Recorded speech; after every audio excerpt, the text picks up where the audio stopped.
Thank you so much for joining us, Professor Mensah. You're welcome, and good evening to our viewers. Well, we also have joining us Romeo Amponsah-Aduakye, a political analyst in Kumasi, Ghana as well. Thank you so much for joining, Romeo. Thank you very much. All right, so let me begin with Professor Mensah.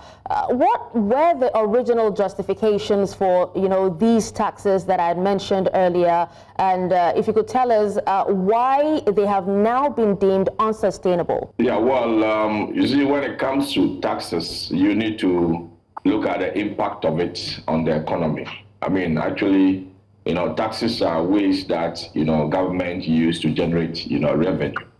At the same time, we need to also appreciate that at a certain level of, taxes, you may be choking up, businesses because it tends up to reduce the after-tax profit of, businesses. So as a government, you need to find the optimum and then get to know the levels of taxes that you may have to, introduce in such a way that you can rake in your revenue. At the same time, you should be able to make, businesses, comfortable. Tying this to the IMF program that we had, I mean, clearly, if you go into an IMF program, the objective is to enhance revenue generation. That is the global objective, enhance revenue generation and ensure that you rationalize, expenditure. Unfortunately for us, the previous administration focused more on, revenue generation, which at the end of the day, they started introducing, taxes here and there. And, we went into an IMF program at the exit of, the COVID. And from where I sit, COVID had an impact on businesses in the country. I mean, it was a global thing. But then just exiting an IMF program and introducing, this, taxes, I was more or less, choking businesses. So, okay. I mean, going into the elections, obviously everybody that you speak to on the street will tell you that, the rate at which the taxes are affecting, prices. Remember, when you increase, taxes, the pass-through effect is going to be prices on the market going up because the businessman will not absorb that increase but pass it on to the consumer. So effectively, it turns out that, prices were going up on the market. And so the current administration promised the people that they're going to reduce some of the taxes. But then we were all worried on how they're going to fill in the revenue gap that will be created as a result of, the removal of these, so-called nuisance, taxes. Yeah, that is another question that we intend to ask. But just before, we move on with that, let's also find out Romeo's thoughts on the removal of the so-called nuisance taxes. Thank you very much. Ghana has few people paying tax directly to the system. And then when the IMF program came, it came with its own conditionalities. And one major thing was to introduce new taxes to enhance revenue so that the government would get a lot of revenue to run the economy. That brought about the introduction of the so-called nuisance tax that, according to the finance minister, will be scrapped in no time. Ghanaians complain about the tax, especially with the electronic levy, which is the e-levy, which initially came at 1.5% and later reduced to 1%. Then the 10% on betting winnings. Most of the youth in Ghana engage in sports betting. So when the levy of 10% was put on betting winnings, they didn't take it kindly because majority of them would tell you that the bet serves as a source of livelihood. That is where they get their daily bread from. So when they struggle to get an amount of money to place on their bet, and you take 10% out of those earnings, it is like you are robbing Peter to pay Paul. But the country needed revenue to govern the nation. So when the finance minister announced yesterday that those taxes will be scrapped, a lot of the people welcome the news with excitement because they believe that the burden on the Ghanaian economy was just too much. They are paying the levy, they are paying the betting tax, they are paying tax also on emission, and then it was burdensome on them. So the news was welcome with great excitement yesterday. All right, now, Professor Mensah, I know earlier you hinted on, how it will actually affect the government revenue, and we also know that figures in the report indicate that these taxes accounted for a significant percentage of the revenue. So now, can you explain how this removal would indeed impact the government coffers? Well, without, replacement, I think the government is going to feel it. Let me put it straight. But then, in the budget, clearly the minister made provisions, for a filling of this revenue gap. And one of them he indicated was that over the past, few years, there was a fund that was, set up, that is using about 6% of revenue generated as, a standby kind of fund that will be used for tax refund, purposes. But then taking over the administration over the past, few months, he's realized that, about 43% of this money is what is used for the tax refund. So the 57% sometimes becomes kind of a free money, which at the end of the day, a typical, economic manager like the finance minister may want to, use it. And sometimes it gets tempting as to how to use those monies. And he used a term in the budget that it has been misapplied. And therefore, if he is going to look at, possibly reducing the tax, refund, quota from 6% to 4%, so that he can make room for some provisions to cater for some of these taxes that the people have been complaining of.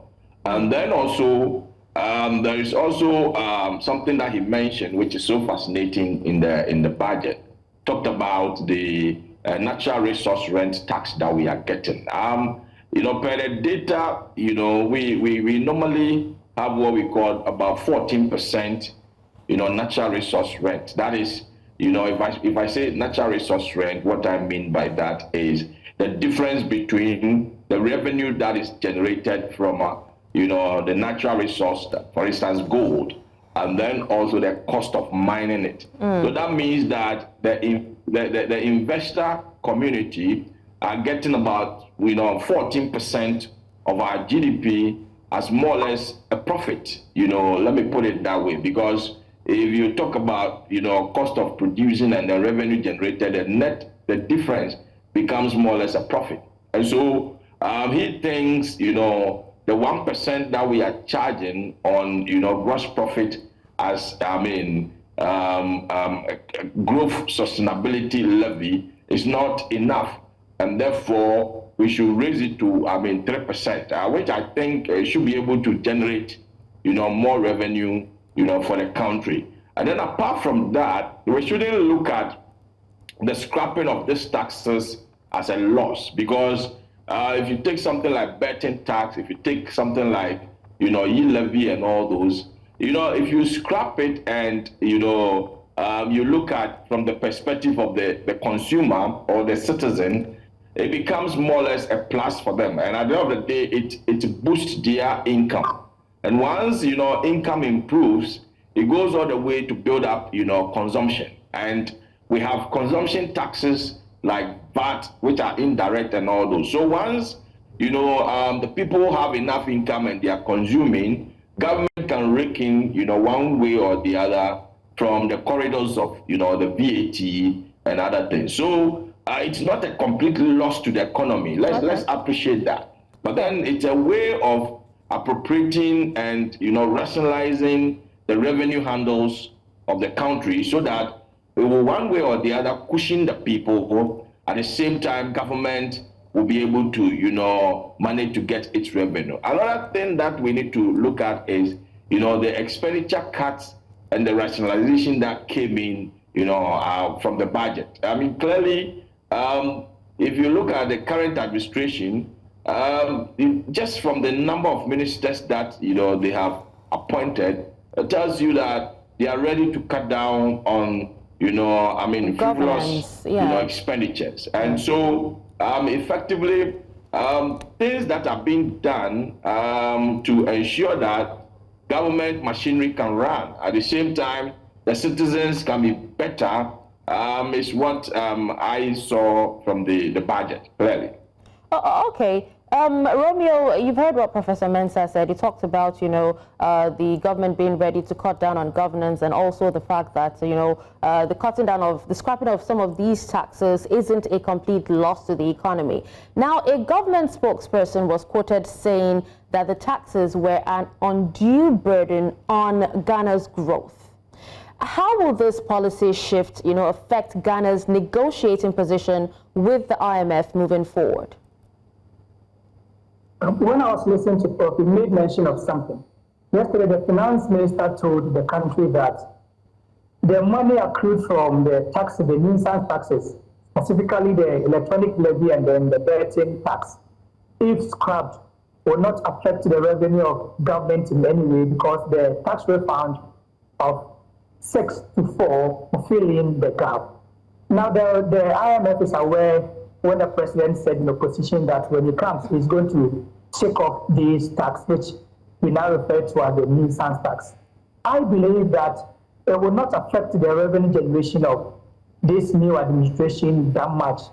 Because, for instance, one thing that took out our revenue will be expenditure. So when the government is able to cut down expenditure, we believe that the scrapping of these taxes will fit into the expenditure that has been cut. Remember, he promised the Ghanaian people that he's going to have 60 ministers, which he has delivered. And there are so many expenditure that the government is doing its best to cut. Just like Prof said, when these taxes are scrapped, the ordinary Ghanaian who transact business using the mobile money and other online transactions will at least get some income on him or her. That will help in the development of the nation, especially those who are into betting. When they have that kind of money on them, for example, that 10% savings on them, it will go a long way to fit into a different aspect of the nation. So I believe that though it was an IMF conditionality, it's been scrapped, it will not affect the government that much, as the finance minister said yesterday. All right, now in line with what you have said, Professor Mensah, are you saying that, scrapping this would actually improve the operating environment for local and also foreign investors? Oh, yes. I mean, we saw, the impact directly. You see, when you throw in taxes and the taxes are building up into prices, we saw the inflation rates in Ghana, few years ago, somewhere in 2023 to 2024, we're recording around 54%. And you see, when prices get to a level where you bought an item 3 weeks ago about 1,350 Ghana cedis, the next 3 weeks he came in, it was around 1,700, and within 3 weeks prices has moved up to that level. And the woman said he's not buying it. This is a woman who has traveled from the hinterlands, a place called Dunkaofin, to Accra to make purchases. And at the end of the day, he said he's not buying, he's going back with his money. So if you're a business person and people are not patronizing your product because prices keeps on changing and you can't do anything about it, because you're also anticipating that by the time you finish your sales, what the exchange rate levels are going to be. Exactly. And by so doing, you should be able to buy dollars at a certain comfortable level of exchange rate, so you can import from China or wherever you do your import. So so many things were going on, which from where I sit, I termed it as a heating economy, because when the economy gets heated to that level, you get people giving up, and that is what happened. So from where I sit, the impact is huge on businesses. It affected their sales directly, and that is why there was a change in government, and I believe what the government has done will go a long way to build business confidence back. Okay. Now, let's hear from Romeo. Now, if the impact is huge on businesses and, if the elimination of these taxes will help alleviate the financial strain on the ordinary citizen, what immediate benefits can we expect to see in the cost of living? Thank you very much. Most expatriate businesses left the nation due to its tax regulation. So when these things are being taken up, so it will help in the management of the nation to a larger extent. Some of these businesses might come back, and those that are still in Ghana will have a flexible way of doing business in Ghana. So when the Ghanaian has money, the Ghanaian will patronize a lot of the product by these businesses, and this will help the nation to go a long way. Now, currently, Ghanaians all over the place are happy with the news of these taxes being scrapped. For the first time in so many years, we are not seeing an introduction of a new tax in the first term of a new government. Most of the governments come and then they introduce new taxes to the people. But here come yesterday that the finance minister went to the parliament, presented his budget, and then we didn't hear of any new tax being introduced into the market. When this is done, it will boost the confidence level of businesses. It will boost the confidence level of the ordinary Ghanaian who goes to the market or who goes out to town to work day in and day out.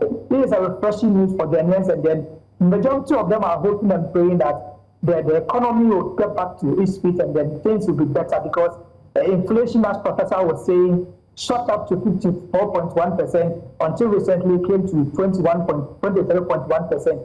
It tells you that when taxes are relieved a little bit, people have the confidence in the government, people will come around and then establishing businesses, and when people are going out, they know that the price of goods and services of yesterday will be the same today. But the rest past, you go to the market and then even with being a twinkle of an eye, prices change from one shop to the other. So I believe that the Ghanaian people are happy with what happened yesterday, and then they have a hope in this new administration. Though nothing new has really happened in the Ghanaian economy, but they believe that with the way things are being run the last 2 months, the people of Ghana will appreciate the new administration. Absolutely. So I know I did ask, about the policy shifts and how it will affect Ghana's negotiating position with the IMF. But Professor Mensah, do you think that this move is a signal that Ghana is seeking to redefine its economic policy independently of IMF prescriptions? If yes, what does this mean for its long-term development strategy? Well, if you understood my earlier submission clearly, you see, when you go under an IMF program, there is an objective. An objective is to, find a way, because you definitely be in debt distress, for you to go under an IMF program. And IMF wants to help you to, solve your debt problem, which came as a result of probably public financial mismanagement, or something.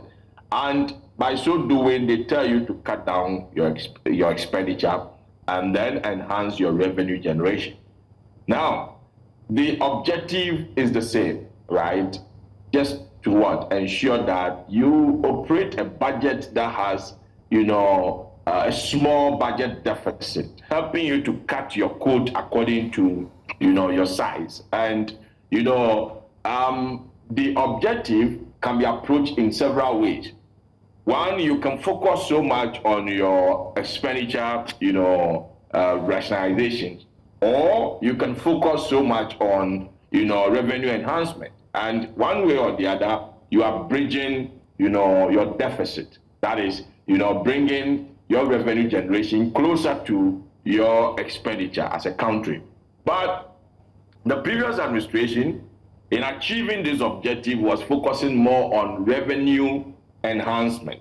And, that is making money available to government and then spending it the way, they want.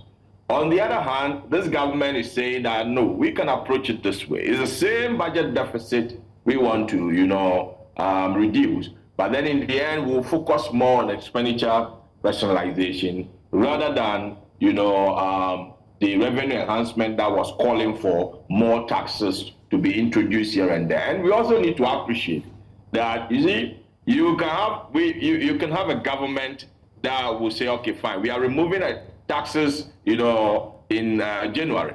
By June, July, coming into the mid-year budget review, I mean, the new taxes has been introduced, and that this was happening in the previous administration. So there was that kind of tax uncertainty, and this has a way of affecting businesses, because every business looks at, consistency. I mean, consistent in profit, consistent in your cost, But that is not what, the government was providing for, an environment the government was providing for businesses.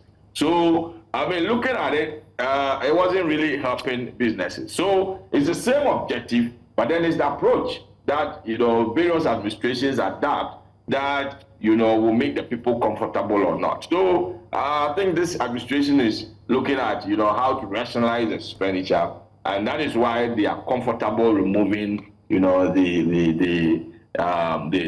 new so-called nuisance taxes. And I think sitting down with IMF before the budget, they will get their buy-in, because without the IMF's buy-in, they wouldn't have come out to. So you're saying that there have been no indications, from the IMF regarding their reaction to this decision? No, so far, no indications of that sort. But like I said, a lot goes into the preparation of the budget, and sitting IMF down, I believe they will get a buy, because the minister gave signals of how he's going to fill in the revenue gap that will be created. At the same time, going with expenditure rationalization and a very good appropriation. I think any Bretton Woods institution will support such kind of budget. Yes. Okay, now Romeo, I know we've talked a lot about the positives and the advantages of removing these nuisance taxes, but which sectors of the economy stand to benefit most from this reform? Is it possible that any sectors could be adversely affected as well by the sudden removal of these revenue streams? Well, if you look at... Sorry, I'm sorry, this is for Romeo. I'm sorry, Prof. This is for Romeo. Oh, I thought it was for me because I was rushing to jump somewhere. So it's for Romeo. I was rushing to go somewhere. I thought it was for me. Okay, then that's fine. Sorry about that. Yeah. I believe that the manufacturing industry will benefit a lot from the removal of these taxes, and then the ordinary Ghanaian. Because if you look at Ghana, there are a lot of companies who are into the production of goods and services, and when these taxes are high, it's generally affects their businesses. So I believe that the manufacturing sector, the mining sector, because there has been a reduction in the import duties of the small scale miners. So I believe that the manufacturing sector and then the mining sector will benefit a lot from the removal of the so-called nuisance taxes that was declared yesterday. And I believe that the general Ghanaian, the ordinary Ghanaian, will also benefit from what happened yesterday, because just like Prof said, when we cut down our expenditure and then we manage the economy well, we don't need to introduce new taxes into the system. So we hope and pray that the promise by the president of cutting down on expenditure and then managing the economy well, as they used to accuse the FY government that they were mismanaging the economy. When these things come together, and then the manufacturing sector and then the mining sector are being relieved a little bit, I believe that it will go a long way to affect the economy of Ghana. All right, so let's hear from you, Prof. Now, he talked about, the mining and manufacturing sector, benefiting from this. Let's hear from you. Yeah, so if you look at the structure of the taxes and the impact, I think, we have people we call the GUTA, Importers, Ghana, some Importers Association. And they're going to benefit most because, the price buildup of spare parts, the price buildup of importation, right, normally increases when there are levies at the port. And so when you go to the port and you take a typical receipt, you're going to see a lot of line items of levies that are building up into, the price buildup. And so when they come to the market and, they price the items, difficult to get buyers. So from where I sit, if these taxes are removed, it's going to help these people in terms of, the price on their items. And then also from the consumer perspective, the ordinary person, when you receive your salary, the largest chunk that you're supposed to consume, I mean, you get more savings now, because we know from economics that when you receive your salary, you do two things. You consume and stay. So we're going to see a point where Ghanaians are, going to, save. But then also, let's not forget that there's going to be an increase from, the large-scale miners, right, mining, of from 1% of whatever they are earning to 3%. And you see, this increase is a way of shifting the tax burden from the ordinary man's level to the big industries. That is, and I know where the finance minister is coming from. If you look at our growth, as of last year, we grew the economy by, 4.2% of our GDP. And this growth was driven by mining and quarrying. And so the finance minister thinks, okay, fine, there's something good happening here.